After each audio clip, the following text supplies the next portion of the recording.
बहुत स्वागत करती हूँ और मैं आप सबका आभार व्यक्त करती हूँ कि आपने मुझे अपनी बात कहने का मौका दिया और मुझे यहाँ पे सुनने के लिए अपने कीमती समय में से समय दिया।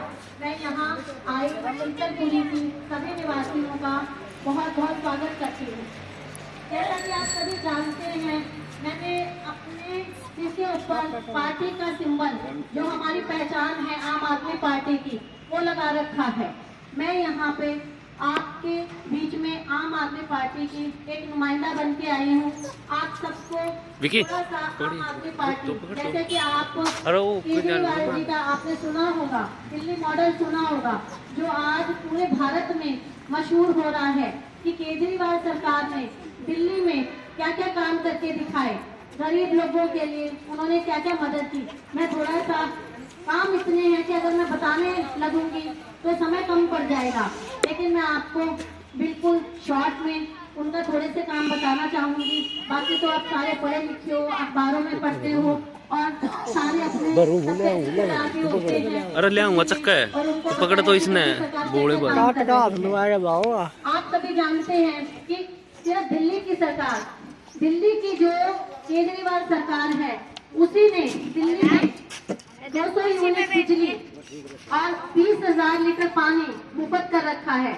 आपने कभी देखा है हरियाणा में 70 साल से इतनी सरकारें आई, बीजेपी भी आई, यहाँ पे इनेलो भी आई, यहाँ पे कांग्रेस भी आई, जेजेपी भी आई, लेकिन किसी ने कुछ किया गरीब आदमी के लिए? अगर हम ये देखते हैं कि एक आम आदमी के घर का खर्चा 200 यूनिट बिजली से ज्यादा नहीं होता, एक आम आदमी के घर का पानी का खर्च 20,000 लीटर से ज्यादा नहीं होता। आप एक चीज देखिए, जब आपका बिजली मुफ्त हो गई, आपका पानी मुफ्त हो गया, तो आपके लिए कितनी बड़ी सुविधा हो गई। आपकी जेब पे आज के महंगाई के जमाने में आपको कितनी बड़ी राहत मिल जाती है। दिल्ली सरकार ने जो सबसे बड़ा काम किया है, किसी भी देश के, किसी भी प्रदेश के विकास के लिए वहाँ का जो स्वास्थ्य सिस्टम होता है, हेल्थ सिस्टम होता है और एजुकेशन, जो बच्चों की शिक्षा होती है, हर कोई चाहता है, आप भी, मेरी माताएं, बहनें, मेरे बुजुर्ग सब चाहते हैं ना कि उनके बच्चे पढ़ लिख के बड़ी बड़ी पोस्ट पे जाएं, उनको अच्छे से वो उच्च शिक्षा प्राप्त करें। लेकिन क्या है, इतनी महंगी शिक्षा पद्धति है। अगर आप सरकारी स्कूलों में अपने बच्चे को या हरियाणा में डालते हैं, पहली बात तो वहाँ उस तरह के अध्यापक ही नहीं, वो बच्चों को पढ़ाना ही नहीं चाहते। अगर किसी तरह बच्चा पढ़ जाता है तो उसके बाद उसको अगर कहीं कोचिंग दिलानी पड़ जाती है, तो कोचिंग इतनी महंगी है कि एक गरीब आदमी के लिए वो कोचिंग की जो फीस भरनी है वो इतनी मुश्किल हो जाती है। लेकिन दिल्ली सरकार ने क्या किया है, मैं आपको थोड़ा सा बताना चाहूंगी कि दिल्ली सरकार ने अपने हर मोहल्ले, जैसा अब आपका मोहल्ला है, शीतलपुरी कॉलोनी है, इस तरह से दिल्ली में 400 के करीब मोहल्लों में उन्होंने मोहल्ला क्लिनिक बना दिए हैं। उन मोहल्ला क्लिनिक में आपको 24 घंटे डॉक्टर की सुविधा मिलती है। आपको अपने मोहल्ले से बाहर निकल के ही नहीं जाना पड़ता। अगर आपको कोई तकलीफ हो जाती है, कोई बीमारी हो जाती है, भाग के अपने मोहल्ला क्लिनिक में चले जाते हो। और मान लो मोहल्ला क्लिनिक में उस डॉक्टर को ये लगता है कि आपको बड़े अस्पताल की जरूरत है, तो वो क्या करते हैं, आपका एक वहाँ से पर्चा बना देते हैं और कोई भी अगर उन्होंने वहाँ पे टेस्ट लिख दिया, चाहे वो 5,000 का टेस्ट है, चाहे वो 10,000 का टेस्ट है, आप किसी भी बड़े अस्पताल में जाएंगे आपका मुफ्त होगा। तो सोचिए एक आम आदमी के लिए कितनी बड़ी सुविधा है, उसके जेब से कितना ज़्यादा राहत मिलती है। और दूसरी बात आप सोचिए कि अगर आप एक तरफ से निश्चिंत हो जाते हैं कि भाई अगर घर में कोई भी बीमार हो जाता है तो आपको उसके स्वास्थ्य की तो चिंता ही नहीं करनी पड़ेगी, उसकी स्वास्थ्य की चिंता तो सरकार करेगी। इसी तरह शिक्षा, दिल्ली सरकार ने, जो केजरीवाल सरकार है, जो आम आदमी पार्टी की सरकार है, दिल्ली के जो स्कूल हैं, जो सरकारी स्कूल हैं, वो इतने अच्छे कर दिए हैं कि किसी को अपने बच्चे को प्राइवेट स्कूलों में पढ़ाने की जरूरत नहीं। इतने बढ़िया क्लासरूम, कंप्यूटर सिस्टम, और तो बच्चों के लिए खेलों का विकास, बच्चों के लिए स्विमिंग पूल बनने जा रहे हैं। तो आप सोचिए, जो बच्चों ने कभी सोचा भी नहीं होगा कि उनको इतना अच्छा सिस्टम मिलेगा, उनको वो सरकारी स्कूलों में मिल रहा है। और केजरीवाल सरकार ने उन बच्चों के लिए, जो मेहनती बच्चे हैं, जो इंटेलिजेंट बच्चे हैं, उन सरकारी स्कूलों में जो डॉक्टरी की नीट एग्जाम, MBBS का एग्जाम, उसकी जो कोचिंग होती है, जो इंजीनियरिंग का एग्जाम होता है उसकी कोचिंग होती है, वो उन्होंने कोचिंग पे फ्री कर रखी है ताकि उन बच्चों को, उनके माँ बाप को अपना पैसा कोचिंग पे बर्बाद ना करना पड़े। और जो बच्चे इंटेलिजेंट बच्चे हैं, कम से कम वो पैसे के अभाव में बड़ी नौकरियों पे और बड़े पदों पे जाने से वंचित ना रह जाए। तो दिल्ली सरकार ने, आप एक चीज देखिए, बिजली फ्री, पानी फ्री, स्वास्थ्य में आपको सुविधा मिल रही है, शिक्षा में मिल रही है, और उसके बाद औरतों के लिए किसी भी बस में बैठ जाओ, एक जगह से दूसरी जगह जाना है, आपको कोई किराया देने की जरूरत ही नहीं है। आपको दिल्ली में जब किराया ही नहीं देना पड़ेगा तो औरत सोचेगी भाई मैं अपने आदमी को क्यों भेजूं, उसको जाएगा तो वहाँ पे टिकट लेनी पड़ेगी, पैसे तो घर से ही जाएंगे ना, तो वो ये सोचेगी चलो ये बाहर का काम है मैं भी जाके कराऊं। जब वो बाहर का करने जाएगी तो आप सोचिए उसको दीन दुनिया का पता चलेगा, क्या चल रहा है, वो जागरूक होगी, उसके अंदर आत्मविश्वास आएगा, तो मेरी माताएं बहनों को आगे बढ़ने का मौका मिलेगा। और पुरुष भी सोचेंगे चलो भाई मेरी पत्नी, मेरी बेटी या मेरी बहन बाहर गई है, घर का ही काम करने गई है, घर के ही किराए के पैसे बचाने गई है, तो वो भी सोचेगा चलो मैं थोड़ा बहुत उसके घर के काम में मदद कर दूं। तो इस तरह से घर में जो औरतों और पुरुषों की आपस में भागीदारी भी बढ़ेगी, उसका ये भी सबसे बड़ा फायदा होगा। दिल्ली सरकार ने, आपको ये पता है कि औरतों की सुरक्षा के लिए यहाँ कहीं निकल जाओ, आप ही अंधेरा होने के बाद सोचते होगे कि अपनी बेटी को बाहर ना जाने दिया जाए, क्या पता किस तरह की गुंडागर्दी हो, किस तरह के बुरे लोग घूम रहे हो। लेकिन दिल्ली में क्या किया है केजरीवाल सरकार ने, पहली सरकार ऐसी है जिसने जगह जगह पे CCTV कैमरे लगा दिए हैं। कोई किसी के साथ गलत हरकत करने में और किसी को तंग करने में 10 बार सोचेगा, उसको पता है कि भाई तुमने कुछ भी ऐसा किया तो CC कैमरे में तुम रिकॉर्ड हो जाओगे। तो औरतों की सुरक्षा के लिए कितना बड़ा कदम उठाया है उन्होंने। और इसी तरह मेरी ये माता जी, आपकी उम्र माता जी 60 साल तो होगी ना, ऊपर होगी, तो आप कितनी बार तीर्थ स्थान पे गए हो ये बताओगे?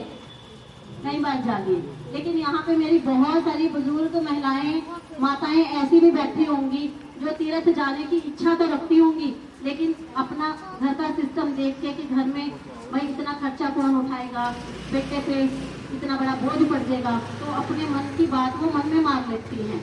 लेकिन दिल्ली सरकार ने क्या किया है, जो हमारी 60 साल से ऊपर की पुरुष भी हैं और महिलाएं भी हैं, उनके लिए तीर्थ यात्रा बिल्कुल मुफ्त कर दी है। अब तक 6000 से ज्यादा बुजुर्गों को उन्होंने यात्रा करवा दिए है, चाहे वो काशी की यात्रा हो, चाहे वो अयोध्या की यात्रा हो, चाहे वो मथुरा वृंदावन की यात्रा हो, चाहे वो उज्जैन की यात्रा हो, महाकालेश्वर की यात्रा हो, नासिक की यात्रा हो। इस तरह से उन्होंने हमारी जो 60 साल से ऊपर के पुरुष और महिलाएं हैं, हमारी बुजुर्ग हैं, उनको यात्रा मुक्त कर दी है। इस तरह से अनगिनत काम है। अगर मैं यहाँ गिनाने लग जाऊँ जो दिल्ली सरकार ने विकास में किए हैं तो उसके लिए समय कम पड़ जाएगा। आपको बहुत सारे कामों के लिए दिल्ली में आपको सरकारी दफ्तरों के चक्कर नहीं काटने पड़ते, वो आपके घर बैठे बैठाए ऑनलाइन हो जाते हैं। ये बहुत बड़ी सुविधा दी है। अभी मैं आपसे जिस विषय में आई हुई है, तो मैंने आपसे आम आदमी पार्टी की नीतियां बताई हैं कि आम आदमी पार्टी क्या कर रही है। अभी आपको पता है ये पार्टी पंजाब के लोगों ने भी जो इतने तंग आ चुके थे, वहाँ की इतनी पार्टियों के जिन्होंने इतना भ्रष्टाचार में लगा रखा था, बेरोजगारी बढ़ रही, तो इसी तरह बेरोजगारी तो हरियाणा में भी बढ़ रही है। आपको पता है हमारे बच्चे पढ़ लिख भी जाते हैं तो किसी को कोई नौकरी नहीं मिलती, बच्चे छोटे मोटे काम करने को मजबूर हो जाते हैं क्योंकि घर का गुजारा तो करना पड़ता है। लेकिन दिल्ली सरकार क्या कर रही है, बच्चों को इस तरह के साधन मुहैया करा रही है कि अगर उनको नौकरी नहीं मिलती तो वो इस तरह के अपने रोजगार सेट कर रहे हैं, उससे अच्छी इनकम का साधन हो जाता है। तो ये बहुत बड़ी बात है कि वो बच्चों को स्वरोजगार, वो कहते हैं नौकरी लो मत देने वाले बनो, ये बहुत बड़ी बात होती है। एक चीज मैं आपसे भी बताना चाहूंगी, अभी हमारे 2 महीने में नगर परिषद के चुनाव आने वाले हैं।